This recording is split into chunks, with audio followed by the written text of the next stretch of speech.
Good morning बच्चों। आज फिर से हम गणित विषय को लेकर आए हैं। पिछले वीडियो में हम लोग पढ़े थे प्राकृतिक संख्या, पूर्ण संख्या, पूर्णांक संख्या, सम संख्या, विषम संख्या और बहुत सारी संख्याएं पढ़े थे। और उसमें हम अभाज्य और भाज्य को यह करके छोड़ दिए थे कि अगले वीडियो में हम विस्तार से बतलाएंगे। तो आज हम अभाज्य और भाज्य संख्याओं को ही विस्तार से आप नवोदय की तैयारी कर रहे हो तो उसमें भी यह बहुत ही इंपॉर्टेंट बनेगा। ठीक है, तो सबसे पहले हम पढ़ेंगे बच्चों कि वो है अभाज्य संख्या। अभाज्य या इसी को बोलते हैं ऋण संख्या है। क्या बोलते हैं? ऋण संख्या। इसको इंग्लिश में बोलते हैं बच्चों प्राइम नंबर्स। प्राइम नंबर्स, ठीक है। अभाज्य या ऋण संख्या किसको बोलेंगे? दोनों एक ही है। इसको हम जाने कहेंगे कि एक से बड़ी वैसी प्राकृतिक संख्या जिसके सिर्फ और सिर्फ दो ही गुणनखंड हो। यहां हम समझेंगे एक से बड़ी वैसी प्राकृतिक संख्या, एक या एक से छोटी नहीं, जिसके सिर्फ कितने गुणनखंड हो? दो ही गुणनखंड हो, है ना। किसी भी संख्या का दो ही गुणनखंड हो, वैसी संख्या को बोलेंगे अभाज्य संख्या या ऋण संख्या। ठीक है, अब उदाहरण लेते हैं। जैसे हम बात करें दो की बात कर रहे हैं, दो या और हम दूसरा संख्या लेते हैं, जैसे मान लेते हैं 5 लेते हैं पहले। ठीक है, 5 लेते हैं। 5 के कितने गुणनखंड हैं? हम यहाँ पे रिवाइज करें कि गुणनखंड किसको बोलते हैं? गुणनखंड याद करो कि उस जैसे 5 का गुणनखंड किसको बोलेंगे? 5 जिस संख्या से कट जाए वो संख्या इसका गुणनखंड होगा। ठीक है, जैसे 5 किससे कटेगा? 5 1 से कटेगा और 5 5 से कटेगा, है ना। और किसी से कटेगा नहीं। तो 1 और 5 का गुणनखंड हुआ। ठीक है, तो 5 का गुणनखंड कितना हुआ? 5 का गुणनखंड कितना है? 5 का 2 गुणनखंड हुए। कितने गुणनखंड हुए? 5 के 2 गुणनखंड है ना। कितना गुणनखंड है? 2। इसीलिए 5 को हम क्या बोलेंगे? अभाज्य संख्या। बात समझ आई? ठीक है ना। अब हम एक और लेते हैं, जैसे हम बात करें 4। ठीक है, 4 के कितने गुणनखंड होंगे? 4 का देखते हैं, 1 से भी कटेगा, 4 से भी कटेगा और ये साथ साथ 2 से भी कटता है ना। तो 4 के कितने गुणनखंड हो गए? 4 के कितने गुणनखंड हो गए? 3 गुणनखंड हो गए, है ना।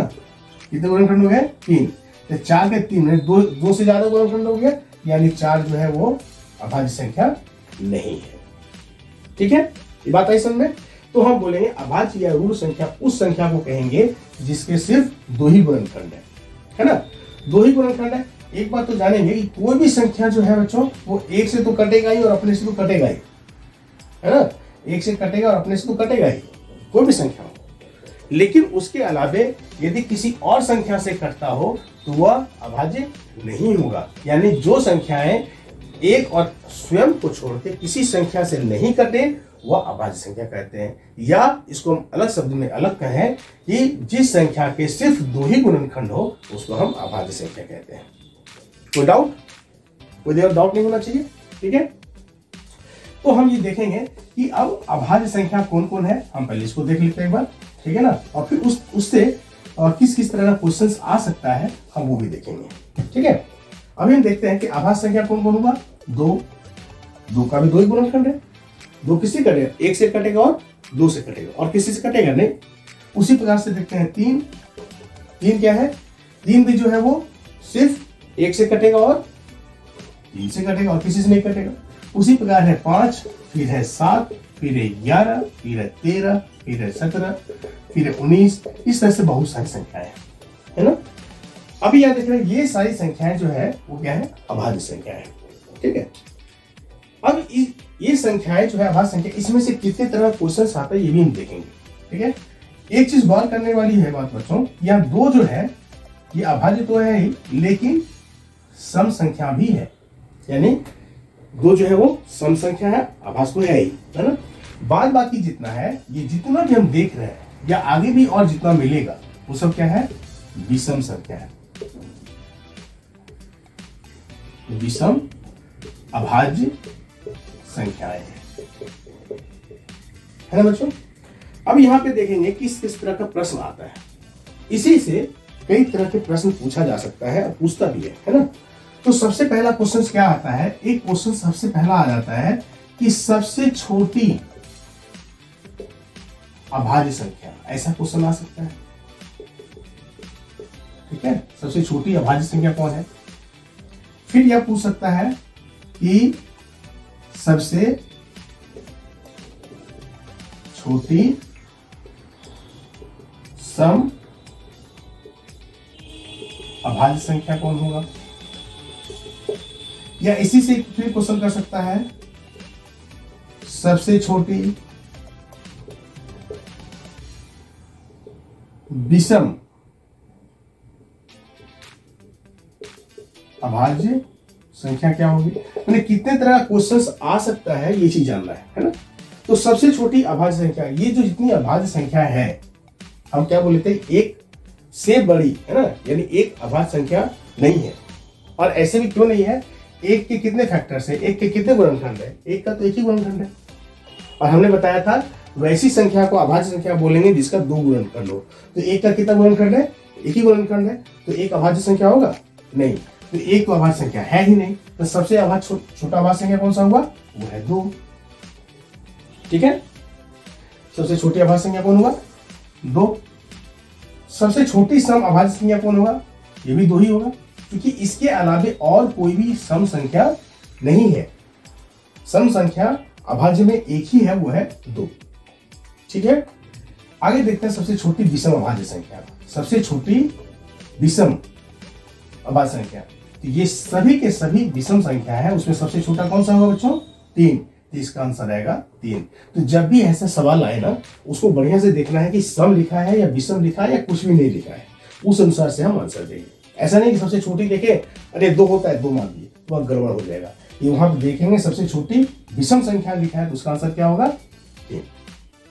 ठीक है, अब हम एक चीज और देखते हैं, बच्चों। एक सवाल और आता है और इस तरह का भी सवाल आता है। ठीक है, आप गौर करेंगे, जैसे हम फिर से लिखते हैं एक बार, 2, 3, 5, 7, 11, 13, 17, 19, 23 और 13। ठीक है, फिर आगे चलेगा इस तरह से, फिर 29 ऐसे चलेगा। ठीक है, अब यहां पे देखते हैं कि 1 से लेकर 10 तक कितनी अभाज्य संख्या है, 4। ठीक है, तो 1 से 10 तक जल्दी पूछेगा नहीं, ऐसा क्वेश्चन कर देगा कि 1 से लेके 25 तक में कितनी अभाज्य संख्या है, ऐसा क्वेश्चन आ सकता है। या फिर बोलेगा 1 से लेके 50 तक में कितनी अभाज्य संख्या है, या लिख देगा कि 51 से 100 तक में कितनी अभाज्य संख्या है। सब क्या बोल रहे हैं हम, अभाज्य संख्या, ये याद रखना है, मैंने ये देखना है अभाज्य संख्या बोल रहा है। ये क्या हम 1 से 50 या 51 से 100 हम निकाल के गिनेंगे, नहीं, ऐसा नहीं करेंगे। हम इसको याद रखेंगे कि 1 से लेके 9 तक में हमारा 9 अभाज्य संख्या होता है। देख लिखते हैं 1 2 3 4 5 6 7 8 9, है ना। 1 से लेके 25 तक में 9 है। उसी तरह से 1 से लेके 50 तक में हमारा 15 होता है। ठीक है, और फिर 51 से लेके 10 तक में 10 अभाज्य संख्या होती है। ठीक है, एक बार कभी कभी ऐसा क्वेश्चन पूछता है कि 1 से 100 तक में कितनी अभाज्य संख्या है। मैंने 1 से लेके 50 तक हम जानते हैं 15, 51 से लेके 10 तक 100 तक होता है 10, तो 1 से लेके 100 तक कितना हो जाएगा, दोनों को जोड़ देंगे, यानी कितना हो जाएगा 25, है ना। समझ आएगा बच्चों। तो ये चीज ऐसा क्वेश्चन आ सकता है। अभाज्य संख्या किसे कहते हैं वो हम समझ गए, और उससे किस तरह का सवाल आता है। अब पढ़ते हैं बच्चों हम भाज्य, या इसको यौगिक भी बोलते हैं, यौगिक संख्याएं, इसको इंग्लिश में बोलते हैं कंपोजिट नंबर। ठीक है, कंपोजिट नंबर्स। ठीक है, अभी देखते हैं भाज्य किसको बोलेंगे। वैसी प्राकृतिक संख्याएं जिसके 2 से ज्यादा गुणनखंड हो। 2 से ज्यादा कितने गुणनखंड हो? 2 से ज्यादा। यहाँ पे ये जानना है, हम अभाज्य संख्या में पढ़े थे कि 2 ही गुणनखंड होना चाहिए, लेकिन यहाँ पढ़ेंगे भाज्य या यौगिक उन संख्याओं को बोलेंगे जिसके 2 से ज्यादा गुणनखंड हो। जैसे पिछली बार हम लोग देखे थे 4 के कितने गुणनखंड थे? 1, 4 और 2। मैंने इसके कितने गुणनखंड थे? 3 गुणनखंड था। कितने गुणनखंड हुआ? 3, यानी क्या है? 2 से ज्यादा है, यानी ये हमारा भाज्य है। ठीक है। 6 के कितने गुणनखंड है बच्चों? 1, 6 तो कटेगा ही, 2 से भी कटेगा और 3 भी कटेगा, यानी से 4 गुणनखंड है ना। तो ये भी क्या हमारा, ये भी हमारा जो है, ये हमारा क्या हो गया? ये भी भाज्य संख्या हो गया। क्लियर हो गया? इस तरह से हम देखते हैं कि भाज्य संख्या किसको बोलेंगे? वैसी संख्याएं जो जिसके 2 से ज्यादा गुणनखंड हो। क्लियर है? अब हम इसका देखते हैं गुणनखंड का। ये 4, 6, 8, 9, 10, 12, 14 ऐसे चलेगा, है ना। ये सारी क्या है? ये सारा हमारा भाज्य या यौगिक संख्या कहलाया। ठीक है। 2, 3, 5, 7 छोड़ करके 11 तक छोड़ के ना। अभी इसमें भी सवाल आ सकता है, इसको गौर से देखेंगे। सबसे छोटी, ठीक है, सबसे छोटी भाज्य संख्या क्या है? भाज्य संख्या यहां पे गौर करें। सिर्फ सबसे छोटी लिख के फटाक से आंसर नहीं बोल देंगे, हम देखेंगे क्या है, भाज्य है या अभाज्य है, सम है विषम है। तो सबसे छोटी भाज्य संख्या क्या होगा? 4। क्या आंसर होगा बच्चों? 4। ठीक है, क्या समझ आ गया? अब एक सवाल आता है बच्चों यहाँ पे कि कोई भी संख्या दे देगा। एक सवाल और आता है, इस तरह से भी सवाल आता है, हम बता रहे हैं आपको। कोई भी संख्या दे देगा, जैसे दे देगा 125। ये संख्या क्या है? भाज्य या अभाज्य? इसको पता लगाना है। कैसे लगाएंगे? ये संख्या भाज्य है या अभाज्य है, हम तो दोनों पढ़ चुके हैं। अब इसको पता लगाएं कैसे? इसके लिए हमको विभाज्यता का नियम, जो हम एक पढ़ा चुके हैं, एक मेरे वीडियो में है, विभाज्यता का नियम, या यानी इसको इंग्लिश में बोले डिविजिबिलिटी टेस्ट, डिविजिबिलिटी रूल, है ना।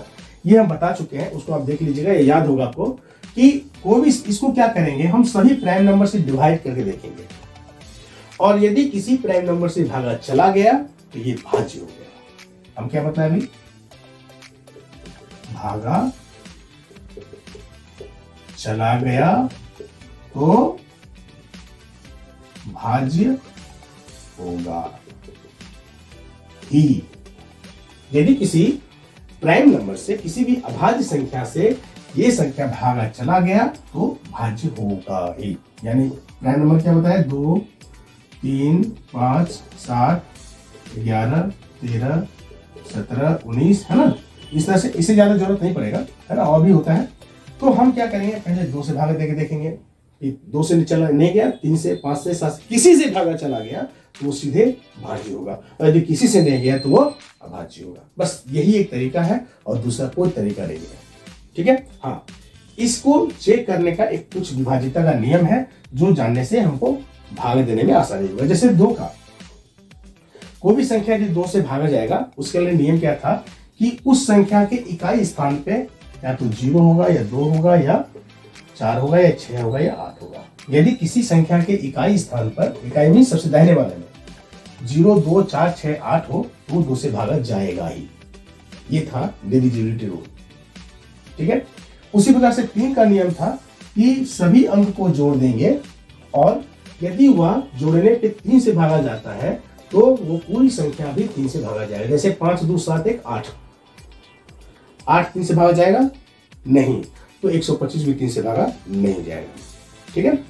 आगे है 5 का विभाज्यता का नियम क्या बतलाए थे कि यदि किसी के संख्या के इकाई अंक में 0 या 5 होगा तो 5 से भागा जाएगा। है ना। तो यहाँ पे भी देख रहे हैं क्या 5 है, यानी ये 5 से भागा जाएगा। ठीक है, उसी प्रकार से 7 का थोड़ा सा आपको प्रैक्टिस कर लेना, ज्यादा आसानी होगा। फिर 11 का भी उसका था कुछ नियम हम बताए थे इसमें। तो हम क्या करते हैं, एक एक करके चेक करेंगे। इसके इकाई स्थान पे क्या है 5, क्या इसमें है नहीं, तो 2 से भागा जाएगा नहीं जाएगा, यानी 2 से भागा नहीं गया। फिर 3 से चेक करेंगे, 5 2 7 1 8, 3 से भागा नहीं जाएगा। देखिए लास्ट में 5 है, यानी 5 से भागा चला गया। 5 से भागा चला गया तो सीधा आंख मूंद के बोल देंगे ये क्या है, भाज्य। ठीक है, यानी भागा चला गया तो भाज्य होगा, ये चीज हम याद रख लेते हैं। भागा चला गया तो भाज्य होगा ही। ठीक है, अब एक दूसरा संख्या हम लेते हैं, जैसे हम लेते हैं कि 184। अब 184 क्या होगा, क्या 184 जो है 2 से भागा जाएगा, बिल्कुल जाएगा, क्योंकि स्टार्टिंग में इकाई स्थान पे क्या है 4। जैसे देख लीजिए 4 है, 2 से भागा चला गया, तो कुछ बिना देर के इसको हम बोल देंगे ये भाज्य है। ठीक है, लेकिन सवाल कैसे आता है बच्चों, उसको देखना है। सवाल ऐसे नहीं आता है, ऐसा भी आ सकता है कि ये भाज्य है कि अभाज्य है, लेकिन सवाल कैसा आ जाता है कि 4 ऑप्शन दे देगा, उसे बोलेगा निम्न में से कौन अभाज्य है, ये पता लगाइए। क्वेश्चन दे देगा,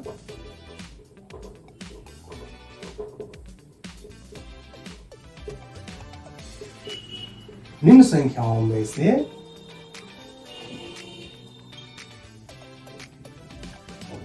अभाज्य को छांटिए, ऐसा बोलेगा, अच्छा बताइए।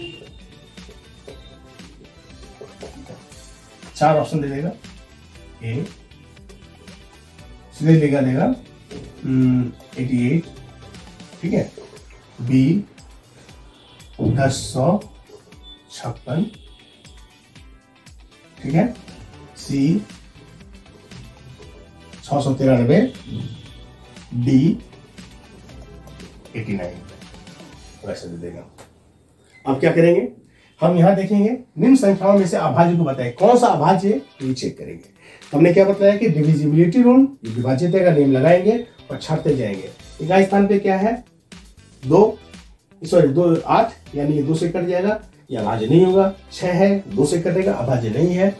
यहाँ पे देखते हैं 2 से तो नहीं कटेगा, लेकिन 6 9 15 3 18 3 से भागा जाता है, यानी ये भी कट जाएगा 3 से, यार ये भी नहीं है, तो चौथा आंसर क्या होगा, ये आंसर होगा, है ना।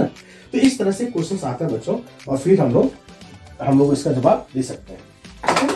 तो हम लोग जान चुके हैं कि भाज्य संख्या किसको बोलते हैं, अभाज्य संख्या किसको बोलते हैं, और उससे किस किस तरह के प्रश्न आते हैं, ये भी हम लोग जान चुके हैं।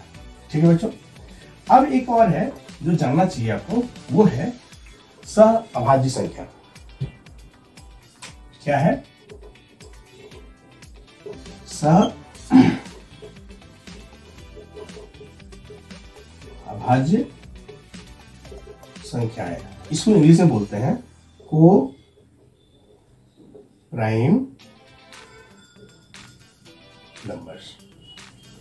ठीक है बच्चों, ये हमेशा पेयर में होता है। पेयर मतलब हो गया जोड़ा, जोड़ा तो समझते हैं सभी लोग ना, एक जोड़ा मतलब 2।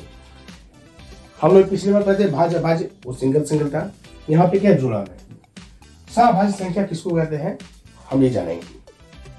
कोई भी 2 संख्या, चाहे भाज्य और अभाज्य, कोई भी 2 संख्याएं सहअभाज्य कहलाएगी यदि उसका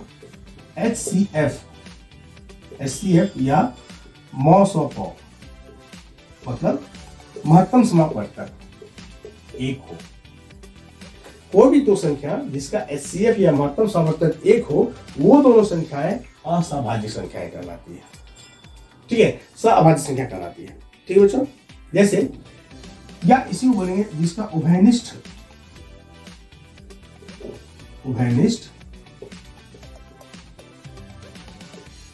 गुणनखंड 1 हो। अब उभयनिष्ठ गुणनखंड मतलब कॉमन, उभयनिष्ठ मतलब कॉमन, गुणनखंड मतलब फैक्टर, जानते हैं कॉमन फैक्टर। ठीक है, जैसे उदाहरण हम लेते हैं 2 और 7। 2 7 में क्या है, इसका गुणनखंड क्या है 1 और 2। इससे किससे से कटेगा 1 और 2 से। 7 किससे कटेगा 1 और 7 से। दोनों में कॉमन क्या है एक, और कोई है नहीं। एक से 2 कटेगा, एक से 7 भी कटे, तो जानते हैं कोई भी संख्या एक से कटेगी, है ना। तो एक के अलावा और किसी से कटेगा नहीं, तो 2 और 7 को हम क्या बोलेंगे, या वो प्राइम नंबर है या सअभाज्य संख्या है।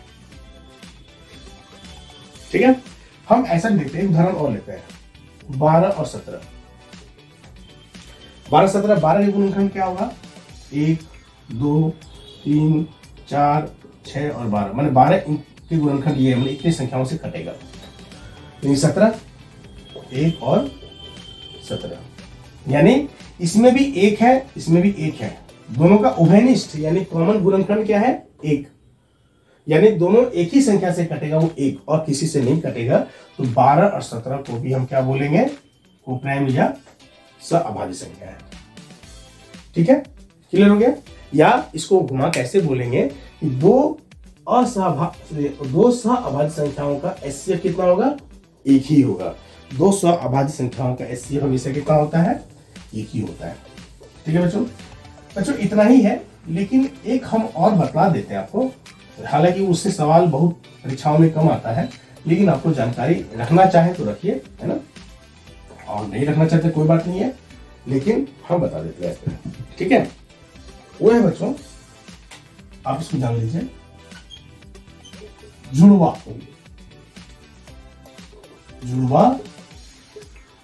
अभाज्य संख्याएं, इसको इंग्लिश में बोलते हैं प्राइम ट्विंस नंबर। जुड़वा अभाज्य संख्या, ये क्या है बच्चों, इसको भी जानना जरूरी था, लेकिन इससे सवाल बहुत कम आता है, बहुत कम परीक्षा में आता है, नहीं आपके बराबर, लेकिन जान लेना चाहिए। ठीक है, जुड़वा अभाज्य संख्या बोलता है कि ऐसे 2 लगातार अभाज्य संख्याएं, हम अभाज्य संख्या देखते हैं, कौन सा अभाज्य बताए थे, 2 3 5 7 11 13 15 17 19 ऐसा था ना, 2 3 5 7 11 13 17 19, है ना, ये सारा अभाज्य संख्या था। कहा था इसमें कि वैसी 2 लगातार आने वाली अभाज्य संख्याएं जिसके बीच में एक भाज्य संख्या हो। अभी तक तो लगातार कौन कौन है, 2 3 भी लगातार है, लेकिन इसके बीच में कोई भाज्य संख्या है नहीं, तो 2 और 3 ये नहीं है। 3 और 5 की बात करें, 3 और 5 ये दोनों प्राइम नंबर है, ये दोनों अभाज्य संख्या है, लेकिन इसके बीच में एक क्या है, हमारा एक भाज्य संख्या है, वो 4 है ना। ये हमारा अभाज्य, ये अभाज्य, ये दोनों अभाज्य लगातार आया है, और इसके बीच में एक भाज्य संख्या आ गया, इसलिए इसको हम बोलेंगे प्राइम ट्विंस नंबर, यानी 3 और 5 है। 5 7 की बात करें, ये भी है, 5 और 7 2 लगातार आने वाली अभाज्य संख्या है, और इसके बीच में एक हमारा भाज्य संख्या है 6, यानी ये भी है ना। इसी प्रकार से हम देखते हैं 17 और 18, 17 और 19 भी लगातार आने वाली 2 अभाज्य संख्या है, और इसके बीच में एक हमारा है कौन, 18, ये क्या है, भाज्य संख्या है, इसलिए इस दोनों को भी हम क्या बोलेंगे, जुड़वा अभाज्य संख्याएं। क्लियर बच्चों, है ना। तो अब समझ में आ गया बात, हम लोग पूरी समझ में आ गया, क्लियर हो गया। तो हम लोग आज क्या क्या पढ़े, भाज्य संख्याएं जिसके सिर्फ 2 गुणनखंड हो, अभाज्य संख्याएं जिसके 2 से ज्यादा गुणनखंड हो। एक चीज और बताए, एक क्या है, हम शायद बताए कि नहीं बताए, याद नहीं है, एक क्या है, हम बताए थे नहीं बताए थे, याद नहीं बच्चों। एक क्या है, ये इसके एक ही गुणनखंड है, सिर्फ एक, है ना। तो एक के सिर्फ एक ही गुणनखंड है, इसलिए ये भाज्य भी नहीं है, क्योंकि भाज्य के लिए क्या होना चाहिए, 2 से ज्यादा गुणनखंड, और अभाज्य भी नहीं है ना। तो ऐसा क्वेश्चन आ जाएगा, एक क्या है, तो हम बोलेंगे एक ना तो भाज्य है ना ही अभाज्य है। ठीक है, फिर उसके बाद हम लोग पढ़े सअभाज्य संख्याएं, किसको बोलते हैं, वैसी संख्याएं, है ना, वैसी कोई भी 2 संख्याएं ठीक है, जिसका HCF या महत्तम सामर्थ्य 1 हो, ठीक है। और फिर हम लास्ट में पढ़े बच्चों जुड़वा अभाज्य संख्याएं, प्राइम ट्विंस नंबर, जो क्या था कि दो लगातार आने वाली दो लगातार अभाज्य संख्याएं जिसके बीच में एक भाज्य हो। ठीक है बच्चों, तो आज का क्लास हम यही समाप्त करते हैं बच्चों। उम्मीद है ये वीडियो जरूर पसंद आया होगा, ये क्लास बहुत पसंद आया होगा।